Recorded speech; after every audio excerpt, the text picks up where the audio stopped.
Subscribe to The Honest Critique for current affairs, movie, book, and product reviews. Also, make sure you press the bell icon to get notified whenever we upload a new video.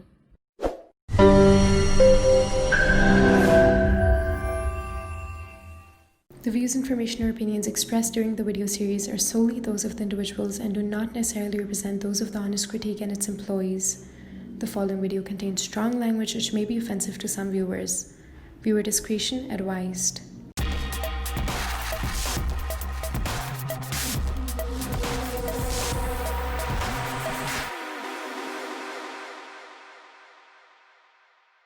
I'll just introduce you for our audience who are watching us. Colonel Arjun Singh is a retired soldier of the Indian Army who has served with the Research and Analysis Wing, that is the External Intelligence Agency of India, and he frequently writes for Indian dailies and military magazines and appear on Indian news channel to debate on strategic affairs and foreign policy. He's also the author of a book known as The Military Factor in Pakistan. Thank you so much, sir, for joining us. Yeah, if I may, add something to what you have said. Sure, sir. I served.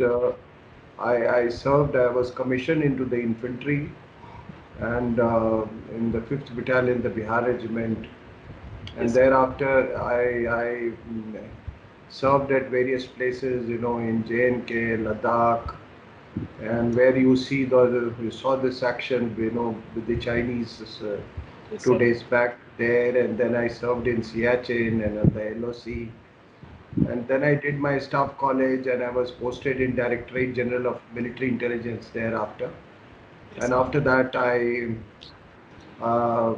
I served in another secret organization, and then was on deputation to Research and Analysis Wing.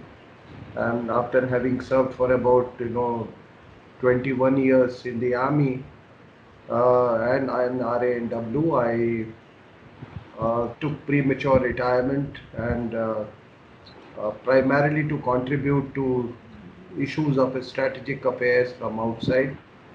And thereafter, I have authored 5 books. My first book was Asian Strategic and Military Perspective. My second book was, as you said, The Military Factor in Pakistan. My third book was, The Unmaking of Nepal. And my fourth book was The Making of an Officer. And I also wrote a book, on Red Corridor. So I have authored 5 books, plus for 6 years I was the associate editor of Indian Defence Review.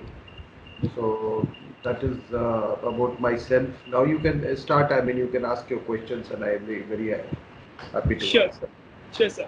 So, when the world is fighting against this pandemic, that's coronavirus right now, so we see Pakistan is continuously violating ceasefire along the line of control in Punj recently, and there were heavy shellings as well. And they have been continuously sending armed militants to the valley. So, if you take this moment to address the larger point on Pakistan, Kashmir, and the dispute that's been going on and the current situation. See, to explain to your viewers, I must say that there are 3 things happening. There are 3 things happening in the world simultaneously. One, in this, this corona pandemic that has, hit the world, especially the European countries and the Western countries. The second is the muscle flexing by China in the cover of this, under the cover of this pandemic in South China Sea and East China Sea. And third is this, step up of jihadi activities by Pakistan. So therefore, it is very clear that without the tacit support of powers that be, that is, China, Pakistan would not have, would not have ventured to, increase the intensity of jihadism against India. So, but to expect Pakistan to be restrained by, by this pandemic, or say Ramzan, is is amounts to fooling yourself. It hasn't happened in the past. In the past, we have seen that, and this is my study, that with every passing year, I have seen the number of attacks, jihadi attacks, going up. all over the world, and also by Pakistan-based groups. So that being the case, Pakistan just cannot afford to stop the momentum of production of jihadis. It cannot de-accelerate jihadism against India, because if they were to do that, there'll be no justification for the Pakistan army. And if there is no justification for the Pakistan army or the Pakistan military intelligence establishment, then there'll be no justification for the existence of Pakistan as such. So these three issues are connected, and that is why you see this overproduction of jihadis by Pakistan during this period. They also probably have miscalculated that the Indians, like always, they have miscalculated that the Indians will be cowed down, during this period of pandemic by all these, increase in proxy war, in Kashmir. But they've come in for a shock, and that is why Sayyid Salahuddin, the chairman of the United Jihad Council, he has said that words to the effect that the word he has used is कि अभी दुश्मन का पलड़ा भारी है. The things are weighing in favor of the enemy. That is what he said. By enemy, he refers to India. So if anybody expects that they'll be sobered or tempered or moderated by pandemic, it's not going to happen. That is not the way these jihadis or Islamists, they look at the world. You might be aware that President Alvi of Pakistan, he urged the Maulanas to observe some sort of social distancing and restraint during Ramadan.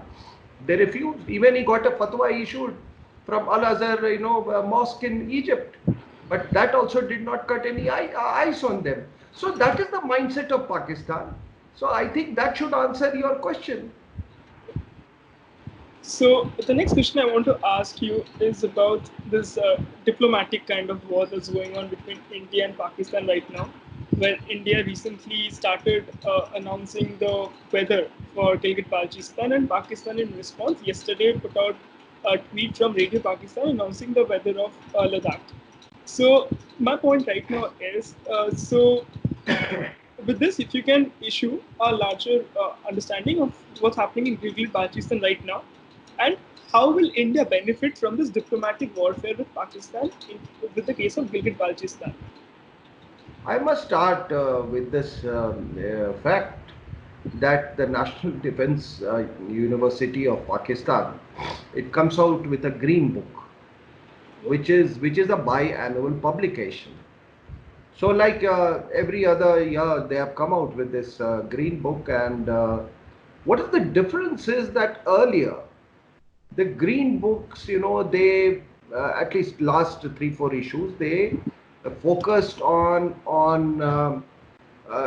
internal threat by terrorists, internal threat to Pakistan by terrorists. But this time the emphasis has shifted. So a lot of serving officers and retired officers from the Army, Air Force, Navy, the Foreign Service, and journalists have written articles in that green book, and the emphasis is overwhelmingly on Kashmir. And in the message, I must tell you this, General Bajwa, the army chief there, he has written that the Balakot strike and abrogation of Article 370 has changed the geopolitics of the region.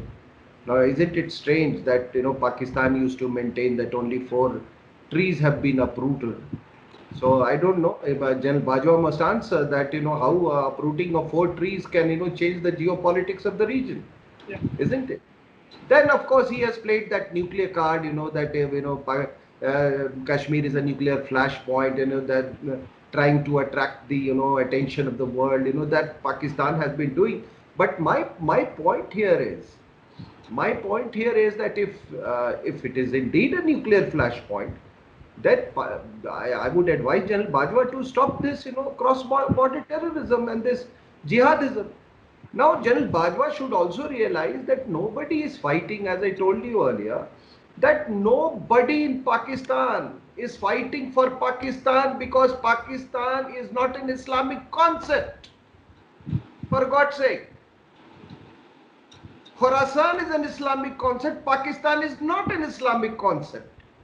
So therefore, say all these fellows who are fighting, who are carrying out, being pushed into India, these jihadis come here to fight for Pakistan. They have come to fight for Islam. They have come to fight for Ummah. They have come to fight for Caliphate. As per my information, I mean, till a fortnight back, the input suggested that there are 450 terrorists waiting at the LOC smelling for an opportunity to get into India. And there are 242 inside, out of which 104 are foreign terrorists. Now you tell me, are these 104 foreign terrorists, you think they are fighting for Kashmir? Or even they are fighting for Pakistan? Does it appeal to any common sense? So therefore, the question that you asked, that about Gilgit-Baltistan and this Indian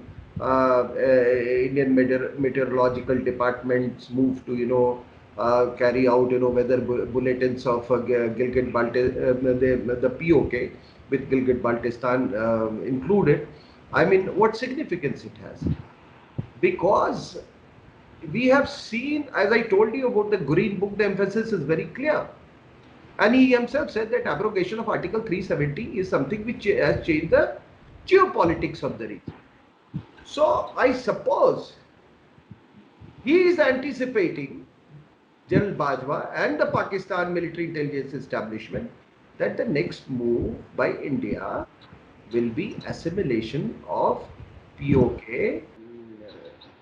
Since we carried out application of Article 370, and the next logical step is assimilation, physical assimilation of okay, that is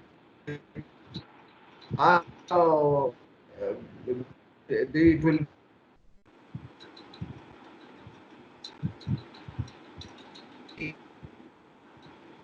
be months away, it could be a few years away, but our intention has to be very, very clear.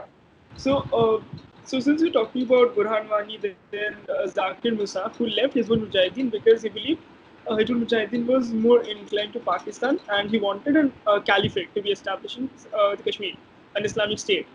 So increasingly, we are seeing a shift in the narrative that flows in the valley of wanting independence or wanting to be away with Pakistan to be establishing an Islamic state. Is it dangerous? Is the narrative that's coming right now dangerous? No, as I told you earlier, that nobody is fighting for Kashmir or Kashmiriyat or for Pakistan. No jihadi fights for Pakistan. What has been going? What happened in in Afghanistan in the 80s? From those 10 years was a fight between communism and global jihad. And what is happening in Kashmir is also, India versus global jihad. So this is something which people must understand very, very clearly. What Zakir Musa said, he was absolutely right, that we are not fighting for Kashmir, we are fighting for caliphate. So, when you look at Kashmir, please don't look at, your mind should not only limit itself to that Kashmir or Kashmir Valley or JNK. Yeah, as you travel westwards, there is a whole ecosystem. There is a whole ecosystem of global jihad feeding going right up till Afghanistan, which feeds into this global jihad in Kashmir. So you have to take this whole a very holistic view of the whole thing. You have written a book on Pakistan, and so I just want to know from you about Pakistan is a nuclear nation, and it's becoming a nuclear warhead with Pakistan. And how can India deal with the problem that with Kashmir and Pakistan might target India with nuclear weapons? Look, I must tell you this that Pakistan has acquired its nuclear capability by clandestine means. You know this, AQ Khan network, and then they had one, Major General Habib, who was posted as defense attaché in Moscow. Yeah, He was the one who was stealing lot of material yeah, from the Central Asian states and the Soviet Union, and that is how they acquired this capability. And they were in the process. They were also helped by the Chinese. So my own contention is that any country which is not labored to acquire this capability cannot be trusted to be responsible with it. And remember, every capability, every capability that Pakistan has, they see it through the prism of jihadism. So this is something we have to live with it. As you know, as people are saying that you have to live with Corona, so you have to live with this reality. And within the parameters, you have to negotiate your way through. So there was this big bluff, going, which Pakistan deluded itself in, that, since we have the nuclear capability, it automatically obviates a conventional war. So what the Balakot strike did was that it demonstrated that there is enough window to punish Pakistan, between a nuclear threshold and proxy war. So that is why, in his message in the Green Book, General Bajwa has written that it has changed the geopolitics of the region. And well, if Pakistan has, say, X amount of nuclear warheads, I can tell you that India has 2Y. And even if it doesn't have 2X, then well, I mean, this can be acquired at a very short notice. And what I have seen is that any capability which is stolen, you cannot be confident about it. And today Pakistan is actually, the ISI is just paranoid about one thing. And General Kayani, when he was head of the ISI, he said in as many terms that, the ultimate aim of the Americans is to denuclearize Pakistan. So this is a problem for the whole world. I mean, even North Korea has a nuclear weapon. So what do we do about it? So we are also a nuclear power, and a much more, advanced nuclear power, I would say, and much more responsible nuclear power. So ultimately, if Pakistan decides to invite self-destruction, then it is its own choosing. So there is nothing. I mean, what should I say? There is nothing to. The moment you fall into this trap of nuclear flashpoint. Remember, you are falling a trap to the Pakistani agenda. So there is nothing to worry about as such. We are confident nation. We had the capability. We had the capability of creating a nuclear weapon even in 60s. Dr. Bhabha had offered Nehru, and Nehru, for some reasons, he didn't give the go-ahead. Had he given the go-ahead, then probably the in India-China war would have never happened. So the larger point right now, what you're talking about, resonates with one of the general of Afghanistan. He went on to become the vice president.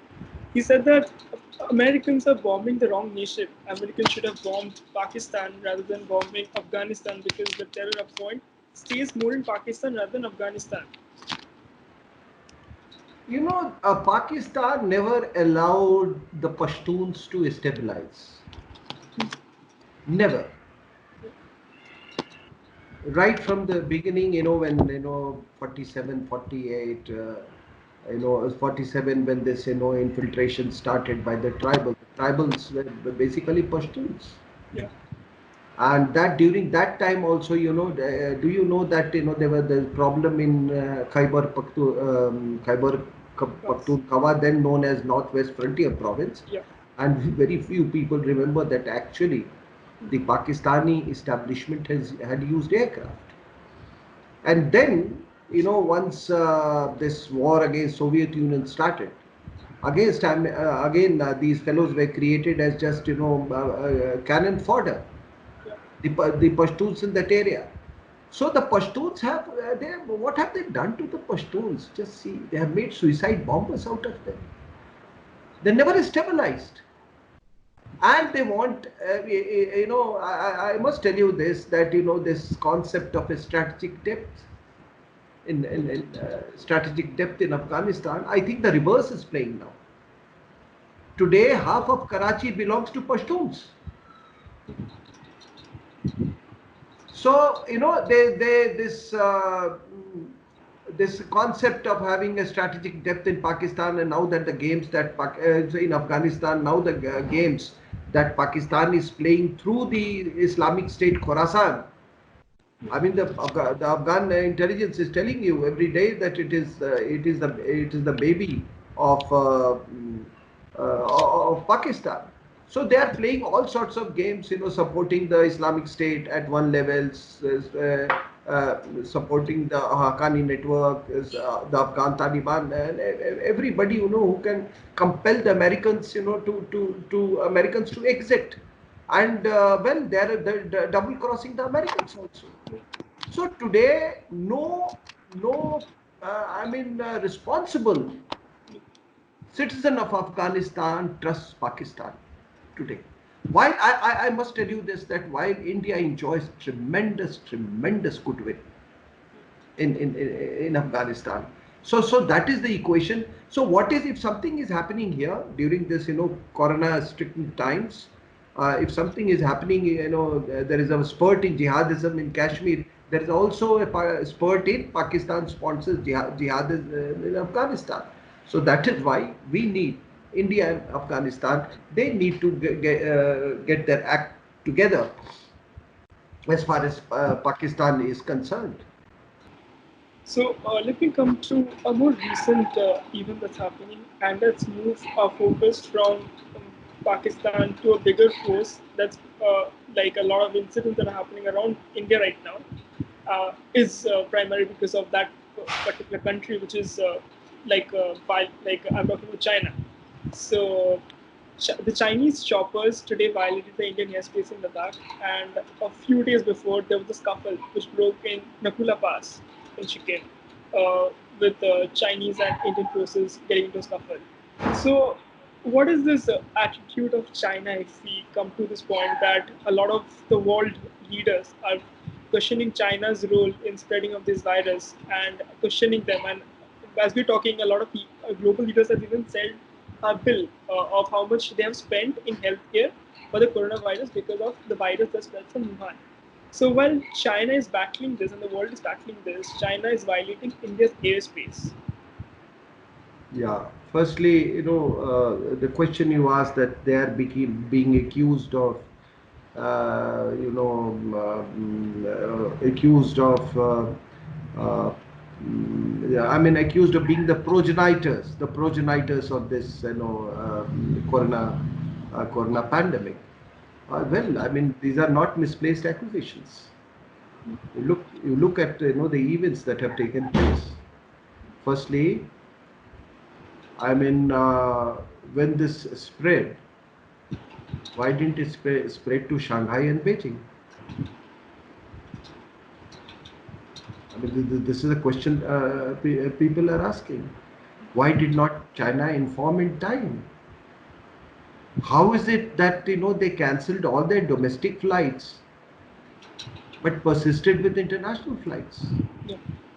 And if these international flights had not taken place, probably the spread would have been much, much lesser and much slower. Then,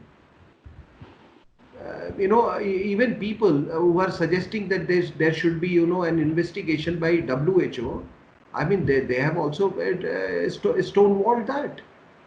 And in addition, I must tell you, I mean, and then, there are a host of things like, they have all research papers are to be vetted by them, then nobody is allowed to issue a statement, and so many things are happening. But the most intriguing part is that how is it that they allowed international flights and cancelled all domestic flights, and how is it that it did not reach Beijing or Shanghai? Now I must tell you this, that what makes things most suspicious is that when this pandemic is consuming the entire world, or the entire world is consumed with this pandemic, look at the aggressive posturing by China in South China Sea and East China Sea. It's clashed with the Japanese, very aggressive moves in near Senkaku Islands. Then ships have been, traveling up and down the Taiwan Straits. They carried out some very hostile air maneuvers above the Taiwan Strait, and then uh, they sank a Vietnamese vessel. In South China Sea, they have declared two districts. These Spratly and Parcel Islands have been organized into two districts. Then there are about 84 or so underground sea features which have been given Chinese names. They have tried to bully the Malaysians at an offshore drilling site. And here is a country which says that it will not obey the judgment by the International Court of Justice as far as these islands in South China Sea are concerned. Now, these aggressive moves are happening at a time when when the world is world is totally consumed, as I said, with this coronavirus pandemic. And that's why I said that there are three things happening: coronavirus and these aggressive poachers. And also, let me remind you, the Americans also said that they have carried out a nuclear test. Now tell me any country which is which is a responsible member of the world community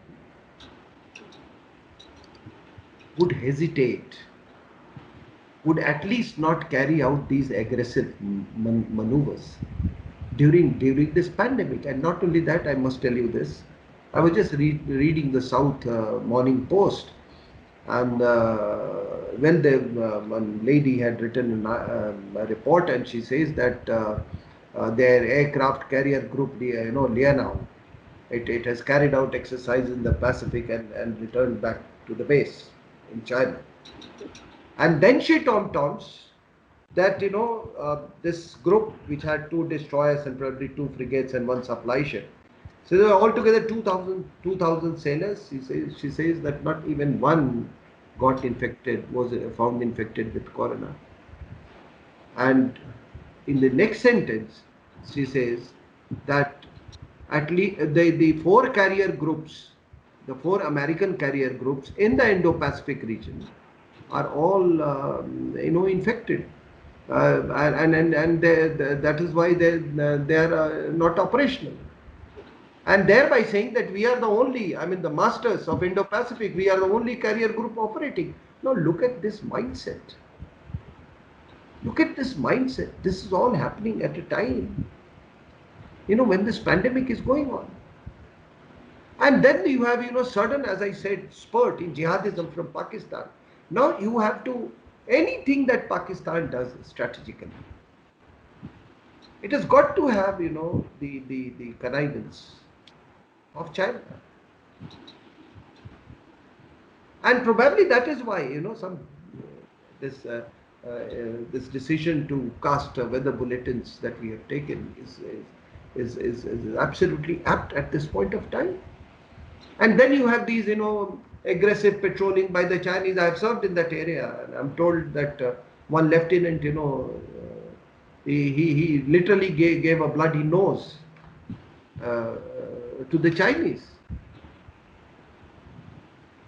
So I mean, this pandemic is being used as a cover for achieving strategic objectives. There is absolutely no doubt about it. And even, you know, not even, I mean, if you just there are proxies. All these, you know, the Chinese have their proxies. The Maos are there. The Pakistan has its proxies. The jihadis are there, and you know, other proxies, like, you know, some segments of the church also.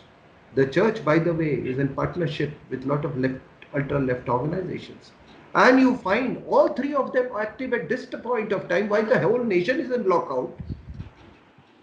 16 soldiers killed in March after the lockdown in Chhattisgarh. Then these sadhus killed. These two sadhus killed in Palghar. And the jihadis, totally, you know, I mean, overboard as far as Kashmir is concerned. So how can you ignore this? So there is, within this pandemic, a lot of things are happening. I mean, why are these, you know, these ideologies or forces not deterred by this pandemic?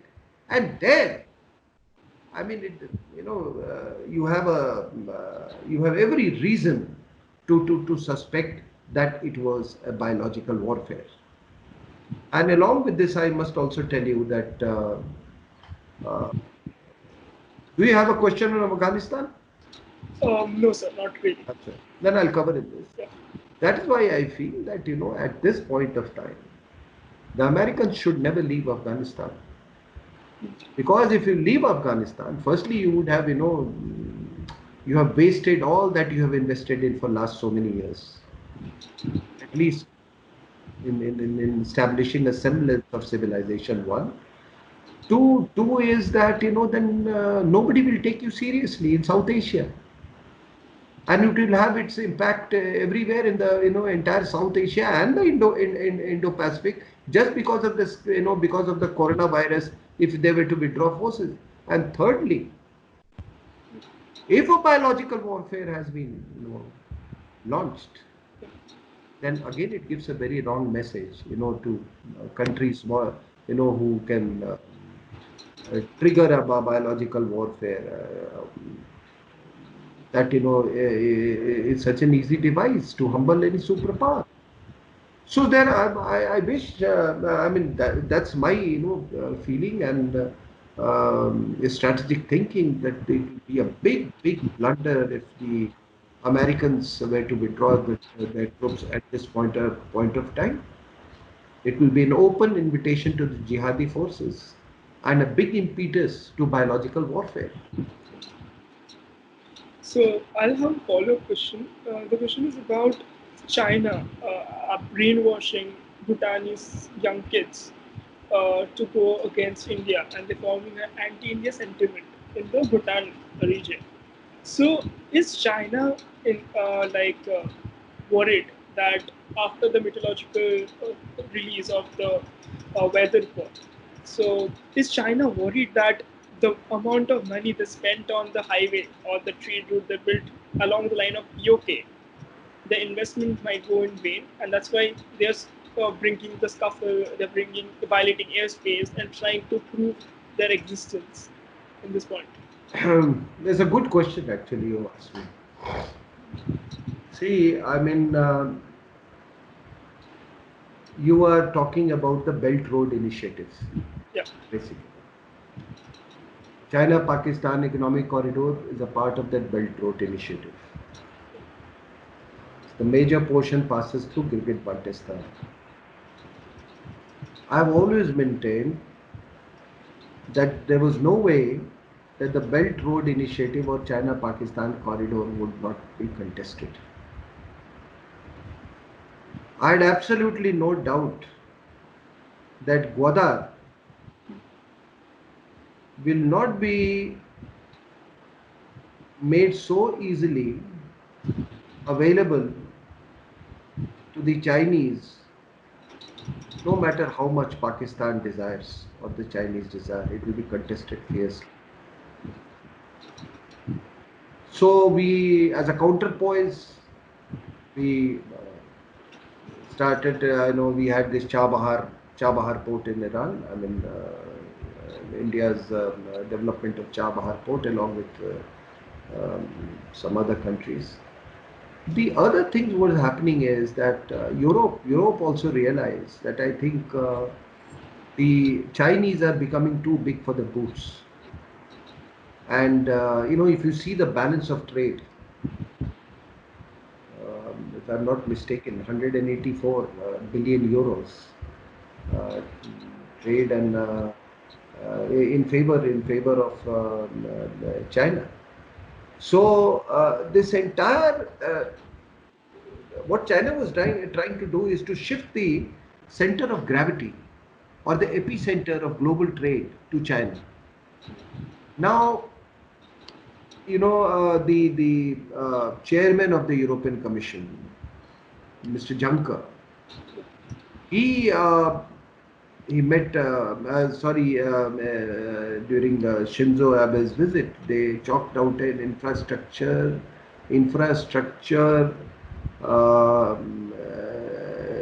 development agreement by which they were trying to work out a new route from Europe to Japan. Similarly, India, Japan and Australia, they arrived at a blue dot network, right, to link these countries. And then America joined it, and in 2019, and they gave it a name, Free and Open Indo-Pacific. That was the name given to it. Now, basically, these are route initiatives to challenge the Belt Road Initiative by China. The president of France, Mr. Macron, he said, I mean, he told the Chinese that, look, if you are talking about the old Silk Route, the BRI as a, the old Silk Route as a precursor to this Belt Road Initiative, then he said that route cannot be one way. The old Silk Route was not one way. So I suppose a lot of things were happening strategically. China was being challenged, and the Europeans were again, sans Britain, they were again trying. They were finding at least working towards cohesion, and that is why I suppose maybe that this biological warfare was done to break this cohesion. Italy was of course one of the first European country to join the Belt Road Initiative, and look what a heavy price it has paid for its overtures towards China. So whatever may happen, I can tell you one thing, that the world is not going to be the same. The world order is bound to change after this. Very, very drastic geopolitical realignments are to take place, and I suppose it is an opportunity for India. So I have two last questions. The first one is about since you talked about Afghanistan, so I just want to briefly touch upon a topic. So the topic is about the US peace treaty with the Taliban that happened recently, a month back. So with that treaty, we remember what happened in the 90s when there was no warfare for the Taliban, or a lot of foreign fighters invaded or came in Kashmir to fight that war, especially the jihadis. So when Taliban might not have a warfare ground back in Afghanistan, do you think we will see a similar influx of foreign fighters in Kashmir? See, what has happened at the moment is that once this pandemic broke out, uh, Taliban probably began to nurture, or nurture is nurturing this idea that uh, this pandemic will compel the Americans to withdraw sooner than later from Afghanistan. And that is why they feel that since they will be compelled to leave Afghanistan, they should not give any concessions. That is their calculations, and that is why in our previous in the previous question, I said that it will be a big blunder if the Americans were to leave um, Afghanistan. So they are feeling that as it is they are going out, and they will they will leave lock, stock and barrel, and just make a hurried exit. So there's no point negotiating with them or giving any concessions, and that is why their attacks have increased. And not only that, even Pakistan, you'll be surprised to know that a lot of elements of Lashkar-e-Toiba and Jaish-e-Mohammed have shifted, their focus on Afghanistan, and they are fighting along with the Islamic State of Khorasan, ISK. ISK.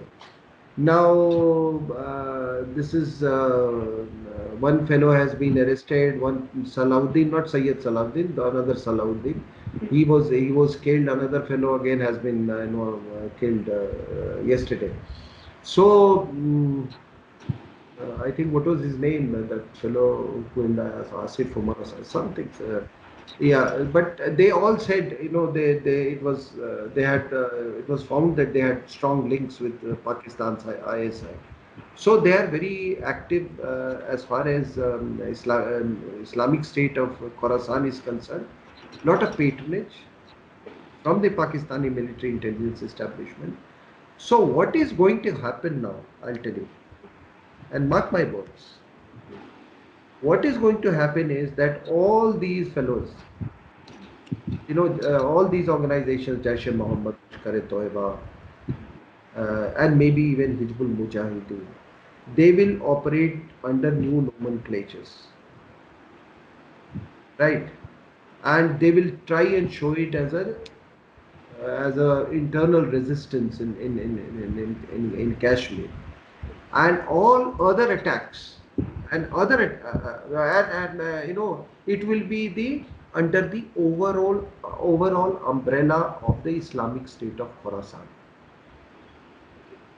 So as to then they will portray it as that the Islamic State, people relocated from the Syrian front and came here, or the affiliates, and that way they will also be able to protect the Al Qaeda.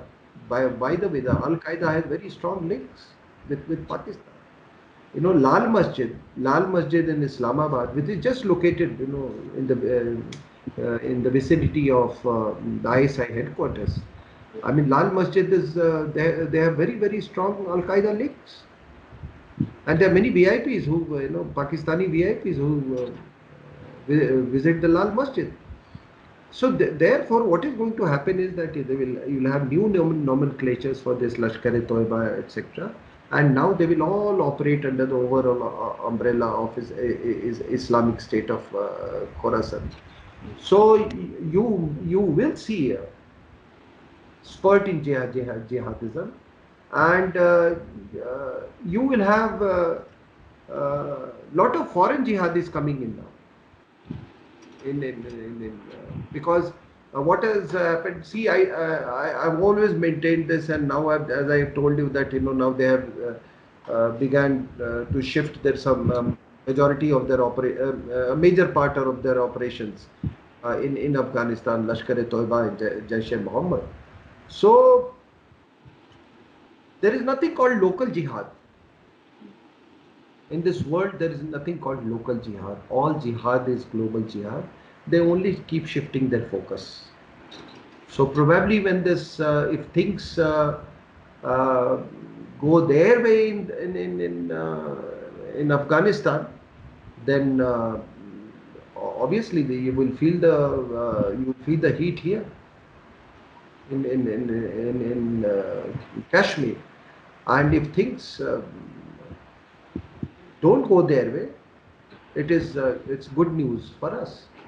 So we need to ensure that things don't go go the Pakistani way or Taliban way in Afghanistan. It is as simple as that.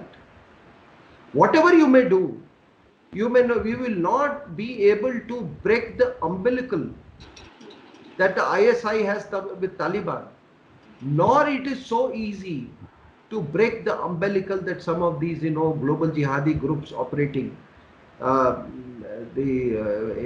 in Kashmir have with Pakistan.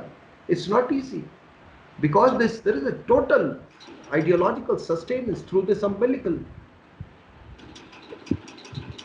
So my last question is about a thing that happened in 2019 and 16. 2019, the ISIS, Islamic State, attacked Sri Lanka during the Easter, and 2016 in Bangladesh, which is like both of them share we share a lot of, their neighbors, and we share a fair amount of good relationship.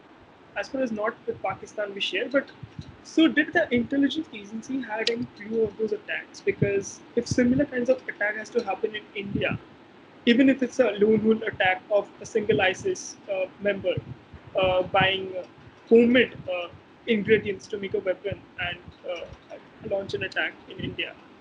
So just want to know about the security around it. Like, is India ready for lone wolf or werewolf attacks like this? Let put it this way, that well, as I told you, as far as Pakistan is concerned, as I told you, the mother is Jamaat-e-Islami, and it is the ISI which nurtures the jihadis. I also told you about the factories that are on, there are overdrive at the moment. Factories of Jaish-e-Mohammed, factories of Lashkar-e-Toiba, Hizbul Mujahideen. They are there operating, overtime to produce jihadis. But I must also tell you and accept the fact, please accept the fact, that the basic ideology is provided from India. There are Deobandi groups. Jaish-e-Mohammed is the Deobandi groups. There are Deobandi groups fighting in Afghanistan, still fighting in Afghanistan.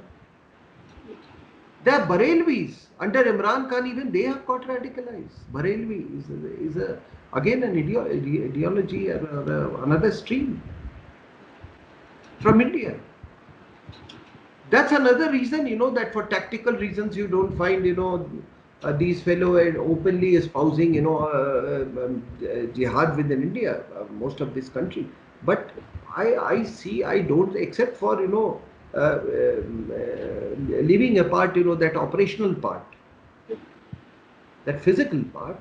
Otherwise, what is the difference between the ideology of Jamaat-e-Islami Pakistan and Jamaat-e-Islami India and Jamaat-e-Islami Bangladesh? They have their meetings. They are in contact with another. I know some of the people who come with me on television channels. They keep hopping to these countries, and they have these Jamaat-e-Islami links. They all believe in the same concept. They all believe in Ummah. They all believe in Caliphate. They all believe in Ghazwa Hind, because it is written in the scriptures. So therefore, India cannot be compared with any other country as far as threat perception from jihadis are concerned, because there is nothing called Islam. There is no Islamic scripture which says Ghazwa China, Ghazwa Chin, Ghazwa America. America didn't exist then. or Ghazwa in any other country. It is Ghazwa Hind. Because here there was a big ideological barrier that Islam had to face. Now you are asking me about Sri Lanka and Bangladesh. Sri Lanka, do you know that there was a strong connection between Kerala and what happened in Sri Lanka? There were a lot of cadres were common. Kasargod, Kozhikode, Kannur. And these are modules. Now the same places I told you, Kerala, have been sending people to the Islamic State Khorasan. So if you actually draw a line, if you draw an axis, it is Kabul, I call it Kabul, Kashmir, Kerala and Colombo. That is the axis which is operating. And if you read, this magazine published by the Islamic State, in that it clearly says that India has to be, while other groups launch jihad from the west, it is from Bangladesh that jihad should be launched in the east. And Jamaati Mujahideen Bangladesh and others, though Sheikh Hasina has cracked down very heavily on them, but they have all, many of them have found patronage in West Bengal. Some of them are openly operating, and some of them are in hiding, and some are sustaining the government there. They have political patronage, and of course, you tell me, if there was no nexus, there was no connection, in all these jihadi, jihadi organizations and Islamic organizations, how is it that everybody was batting for the Rohingyas? Till today, I have not got an answer as to how did the Rohingyas they go and settle in Jammu and Kashmir, and they were located, in the vicinity of some of the most sensitive camps. Yeah, that's also close to the border. Yeah, Sujuan military camp, they're there. Nagrota, they're there. How is this? Who did it? So this is a huge conspiracy. And well, talking about jihadism is not talking about, mazhab. As long as your, form of prayers, mine on your prayers doesn't impinge on anybody else, you are free to do anything. But the moment it becomes an ism, an ism which takes a violent, form, you try to terrorize people. You try to terrorize a state. Well, that cannot happen, because remember, our forefathers have sacrificed a lot. To just not. It's not only those, some of these fake freedom fighters who sacrifice your and my, ancestors. They really fought. They went through hell to just retain their identity. So it's our responsibility of one and all here in India that we preserve that identity. And if there is a concept called Ghazwa Hind, then I'm sure, and then we have to face this reality. Then the counter to Ghazwa Hind, the rollback of Ghazwa Hind should begin from India, right? Because remember, it is the Indian subcontinent. So, sir, I just ask me one small thing. So, when we put out a message on our social media accounts that we are interviewing you, So this one question, interesting question that we got, since you're part of you're an ex-RAW officer. So the question that came up to us is the Bollywood portrayal of RAW. I mean, the movies that have been made around RAW. If you have been following it, how accurate is that? See, I can't comment on this. Firstly, I don't know. Even if I knew, I mean, but I can tell you one thing. Well, I was there on deputation for about little over 4 years, and uh, well, I suppose all intelligence agencies, I mean, have uh, the craft is same, isn't it? Yeah. So whatever craft you read here and there, it applies to all intelligence agencies, isn't it? So uh, when those movies are there, you must enjoy those movies. But in real life, actually, I must tell you that there is no place for phantoms in intelligence work. I can only tell you this much, right? Yeah. There's no place for phantoms. So So before I let you go, can you give us a top 5 or top 10 books that our audience can read to know more about our subcontinent, about the world affairs? Your top 10 picks. top 10 books. Yeah.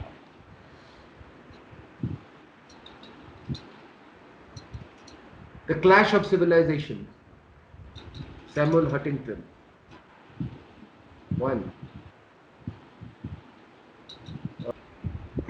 You know, if you ask me about 7, 8 books that come to my mind, is this book, Eminent Historians by Arun Shourie. I'm telling you, I'm recommend this book. You will realize that what damage these historians have done to this, the self-confidence of Indians, this leftist historians, and how villainous they were, and in what sort of agenda. Imagine going to Oxford to write Indian history. I mean, that was the fraud that was being committed to us. Then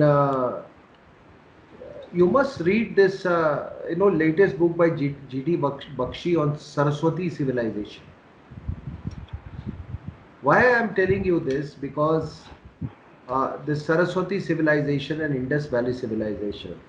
I mean, if you just see the photographs of the artifacts of that time, the bullock carts were the same. You had Natraj, you had shivlings, you had people tree, you had Nandi the bull, you had women wearing those spiraling spiral bangles which they wear in Rakhi. I'm talking about Rakhi Gadi area. And do you know, even at that time, I mean today, hello, can you hear Yeah. me? Yes. Yeah. Yes.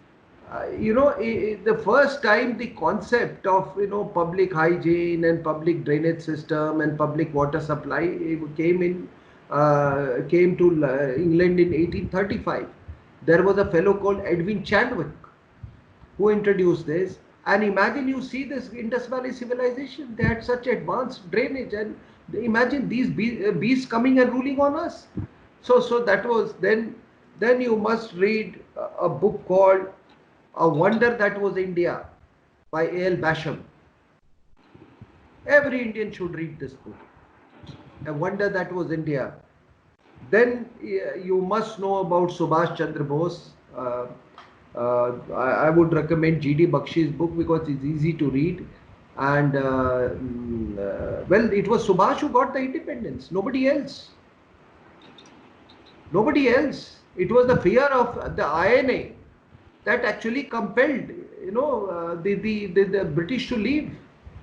What happened in Quit India movement on 8th August 1942? They declared Quit India movement, and all the Congress leaders were, they got themselves arrested. And for next 4 or 5 years, I mean till 1945, they were just inside the prison, and they were in good prisons, comfortable prisons. And while Subhash was the one who was exerting himself, 26,000 out of 60,000 people, INA soldiers killed. So you didn't get independence out of non-violence, right? And then the British realized that what would happen, if these people, because they had already sparked a sense of revolt in the entire, because they had recruited about 25 lakh people who were demobilized. So they realized that this is a trained manpower. What would happen to them? And then, of course, you had naval mutiny, etc., which was also an indirect effect of Subhash Chandra Bose. But the saddest part remains is even not acknowledging is the jewels that were there for INA. Nobody knows what happens post independence. That's what I mean. These are criminals. I mean, then you must read about Veer Savarkar's book on Hinduism. It's a small book. This book was written while he was in Andaman Cellular Jail. And any fool, who questions Savarkar, let me tell you, he wrote the best book on 1857 when he was only 23 years old. And nobody realizes, because the British, where this was in 2007, 50 years of 1857. They were to come out with, to commemorate that with a book, and Veer Savarkar came with his own version as a neutralizing book or an antidote, and that is how they got after him. So that man, he went to England, didn't enjoy himself, and at the age of 23 he wrote that book. And imagine, then he tried to escape through the sea. If you go to Andaman Cellular Jail, you will see what harsh conditions they lived in. And anybody, I think, who questions his patriotism, I think he needs to check his parentage. Then this book on Hinduism you must read, by Veer Savarkar. Then this Pakistan's drift into extremism by Hassan Abbas. It will give you a fairly good idea of the journey of Pakistan. And of course, there are other books that have been written by Shuza Nawaz and others, Cross Swords, etc. You can read, but these are some of the books. I mean, then you must read Ambedkar. Whatever books Ambedkar has written, you must read it. I think I find no leader in India with such clarity of thought as Ambedkar, and a great patriot. He was the man who told Sheikh Abdullah to get out. He said, when Sheikh Nehru sent Sheikh Abdullah to Ambedkar, so he asked Ambedkar that, tell me, you want a special status. So what are you going to give in return? So he said nothing. So he said that मैं तुमको defence दूं, मैं तुम्हारा communication भी दूं, और मैं तुमको सारा पैसे भी दूं, और तुम बदले में कहते I will not fall prey to this kind of a stupid idea. And he just sent him back. So read Ambedkar, and he speaks of jihadism. He speaks of jihadi mindset very clearly. And then I told you Clash of Civilizations by Samuel Huntington. Now my own, why I am telling you that whatever people may say, religion has either been the direct factor in a war or a sub factor in war. You tell me, I mean, take World War II. Wasn't the Jewish factor a sub factor in the war? World War I, Wasn't the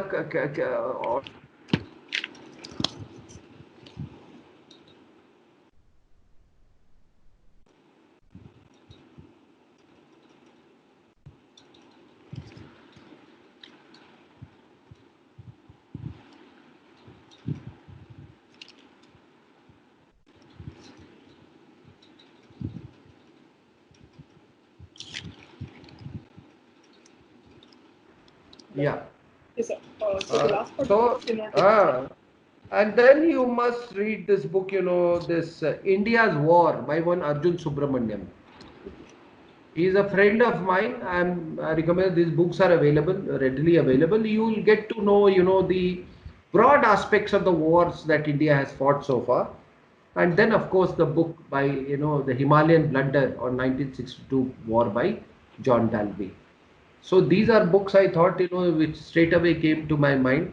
And you can also read this book, Indian Summer.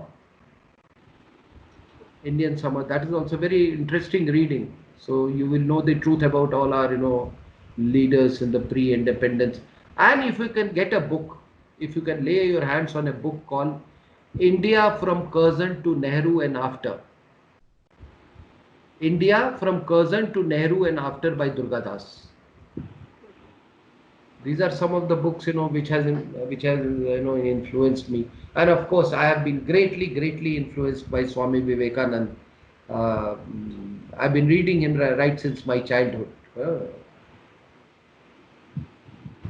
and of course there are your books as well that we can definitely refer back. Oh, I'm just a man. Yeah, no, I'm just.